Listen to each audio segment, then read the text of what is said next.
If you're enjoying this story, please hit that like button and subscribe to the channel for more captivating tales that will touch your heart and make you think. Your support means everything. The silence that fell over the grand ballroom was so complete you could hear the ice cubes settling in abandoned cocktail glasses. 3 simple words. "Ease with me," spoken with quiet authority by Eliza Harrington, the reclusive tech billionaire whose face graced magazine covers, but whose voice was rarely heard in public. And the he in question? A disheveled man in a worn janitor's uniform, whose security had been dragging toward the exit moments before. The contrast between them couldn't have been more stark, her in a tailored midnight blue gown that probably cost more than most people's cars, him with scuffed work boots and calloused hands. Every eye in the room was fixed on them, breaths held, champagne flutes frozen midway to parted lips. No one could have predicted what would happen next, or how their unlikely connection would change everything. 24 hours earlier, Eliza had been sitting alone in her penthouse office, staring at the skyline through floor-to-ceiling windows. At 42, she had built Harrington Tech from nothing into a global empire worth billions. Business magazines called her the Ice Queen of Silicon Valley. Brilliant but cold, ruthless in boardrooms, and notoriously private. They weren't entirely wrong. Eliza had walls built so high around her heart that sometimes she wondered if anything could breach them anymore. Her assistant knocked tentatively on the door. "Miss Harrington? The Foundation Gala is tomorrow night. The board is expecting you to attend." Eliza didn't turn from the window. "Tell them I'm sending a donation instead. They specifically requested your presence. It's the annual charity event that bears your name, after all." Eliza sighed. The Harrington Foundation's work supporting underprivileged youth was perhaps the only thing she truly cared about beyond her company. She had started it after making her first million, remembering all too well what it was like to grow up with nothing. "Fine, but I'm leaving after an hour." Across town, in a small apartment with peeling wallpaper, Marcus Reeves was helping his 16-year-old daughter with her homework. "Dad, I don't understand why I need to learn calculus when I want to be a writer," Zoe complained, pushing her textbook away. "Because writers need to understand all kinds of things to write about them," Marcus replied patiently. "And because you need good grades for college scholarships." The unspoken truth hung between them. They couldn't afford college without scholarships. Not on a janitor's salary.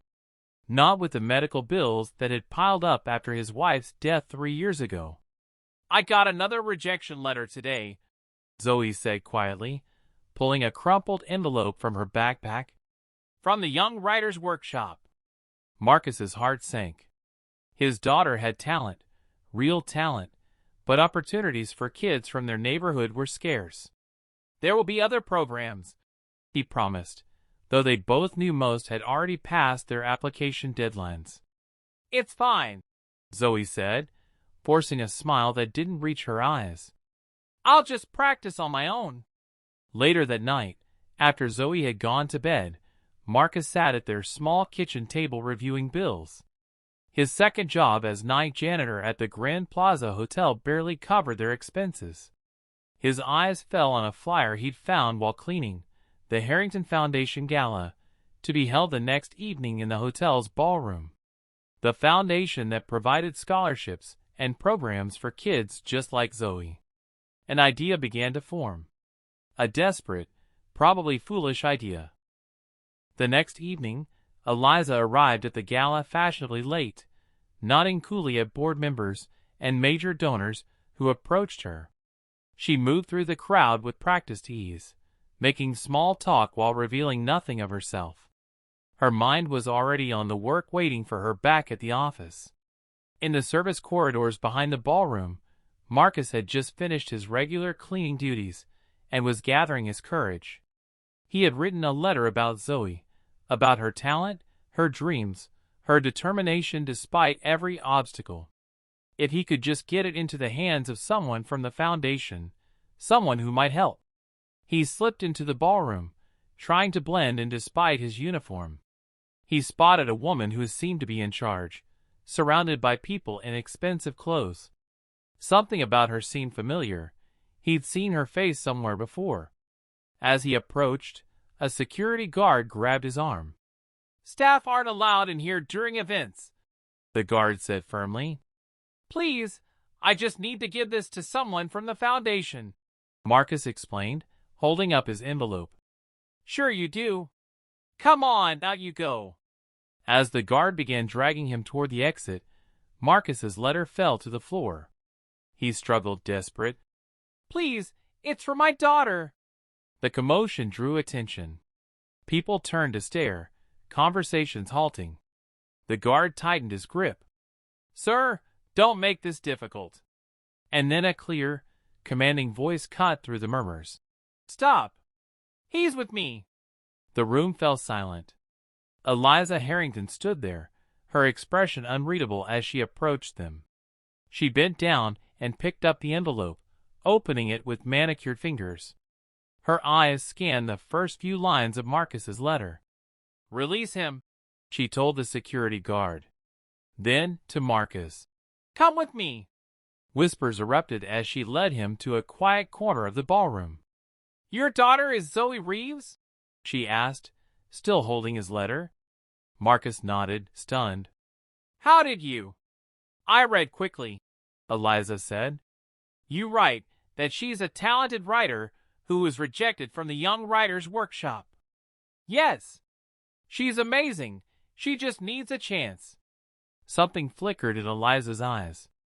"I started the Harrington Foundation because I was once a girl with potential and no opportunities. No one gave me a chance. I had to fight for everything." She paused. "What's your name?" "Marcus. Marcus Reeves." "Well, Marcus Reeves, your dedication to your daughter is admirable." For the first time that evening, perhaps for the first time in years, Eliza felt something crack in the walls around her heart. This man had risked humiliation and his job for his daughter's future. When was the last time anyone had shown that kind of raw, selfless love in her world of calculated business moves and strategic philanthropy? "The foundation has a special mentorship program," she said. "It pairs promising young writers with published authors. The deadline has passed, but as it happens, I'm the one who signs off on exceptions." Hope bloomed on Marcus's face. "You would do that for Zoe?" "I'd like to meet her first," Eliza said. "Bring her to my office tomorrow." As they talked, neither noticed the smartphones capturing their interaction, the social media posts already spreading. "Billionaire Eliza Harrington defends janitor at her own gala." By morning, the story had gone viral. Speculation ran wild. Who was this man? Why had the notoriously cold Eliza Harrington defended him? The press was calling it a Cinderella moment, though the truth was far more meaningful than any fairy tale. When Marcus and Zoe arrived at Harrington Tech headquarters the next day, they were overwhelmed by the opulence. Zoe clutched her writing portfolio nervously. "Dad, why would someone like Eliza Harrington want to meet me?" "Because you're special," Marcus said simply. "And somehow, she saw that." In her office, Eliza was facing down her PR team. "I don't care about the media circus," she said dismissively. "This isn't about publicity." "But it could be," her marketing director insisted. "Your approval ratings have skyrocketed overnight. People are calling you the billionaire with a heart. We should capitalize on." "That's enough," Eliza cut him off as her assistant announced the Reeves' arrival. "This meeting is over." When Zoe entered Eliza's office, she was trembling. But as Eliza began to read her writing, something remarkable happened. The teenager's nervousness fell away, replaced by passion as she explained her stories, her characters, her dreams. Eliza found herself captivated, not just by Zoe's talent, which was considerable, but by her fire. It reminded Eliza of herself at that age, before success and solitude had hardened her. "You have a unique voice," Eliza told Zoe. "Raw, but with tremendous potential." "Really?" Zoe's eyes widened. Really? I'm not one for empty compliments. Eliza turned to Marcus. The mentorship program is just the beginning. I'd like to offer Zoe a full scholarship through the foundation, high school, college, and beyond if she maintains her grades and continues to develop her writing. Marcus couldn't speak past the lump in his throat. Zoe burst into tears of joy. There's something else, Eliza continued, surprising even herself. The foundation needs a new community outreach coordinator, someone who understands what it's like to need a helping hand. The position comes with a significant salary increase over janitorial work. Marcus stared at her in disbelief. Are you offering me a job? I'm offering you an opportunity, Eliza corrected. Just as you saw one for your daughter. What began that day transformed not just the Reeves family, but Eliza herself. Over the following months, she found herself increasingly involved in the foundation's work, not just as a figurehead, but as an active participant. She began mentoring Zoe personally, rediscovering her own long-abandoned love of literature in the process. Marcus proved exceptionally talented at his new role, his authenticity and compassion opening doors the foundation had never been able to access before. He understood the communities they served because he had lived their struggles. The media continued to speculate about Eliza and Marcus's relationship, but the truth was both simpler and more profound than romance. They had recognized in each other a shared value, the belief that talent and determination deserved nurturing, regardless of where they were found. 6 months after the gala, Eliza stood at the podium at the Young Writers Workshop graduation ceremony. Zoe sat in the front row, beaming with pride, as she prepared to read her award-winning short story. When I started the Harrington Foundation, Eliza began, I thought writing checks was enough. I believed that success meant isolation, that to lead meant to stand apart. She paused, looking out at the audience. I was wrong. True success isn't measured in dollars or stock prices. It's measured in lives changed, in potential realized, in barriers broken. Her eyes found Marcus in the crowd. Sometimes it takes someone brave enough to cross boundaries, to remind us of what really matters. Sometimes it takes 3 simple words, he's with me, to start a chain reaction that changes everything. As Zoe took the stage to thunderous applause, Eliza felt something she hadn't experienced in decades, a sense of genuine fulfillment that no business achievement had ever provided.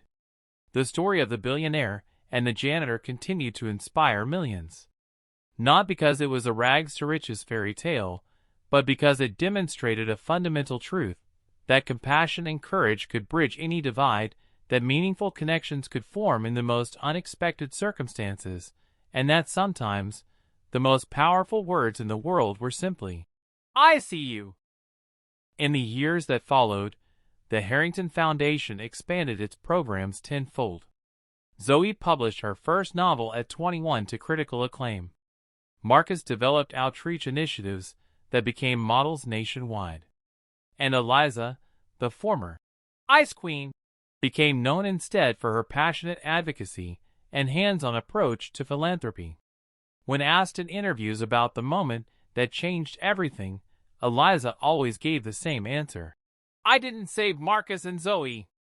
They saved me from a life of wealth without meaning, success without connection, power without purpose. The night of the gala had indeed shocked everyone present. But the true shock was not that a billionaire had defended a janitor. It was that in doing so, she had found her way back to her own humanity, proving that sometimes the most valuable things in life cannot be measured in dollars and cents, but in courage, compassion, and the willingness to say, when it matters most, he's with me.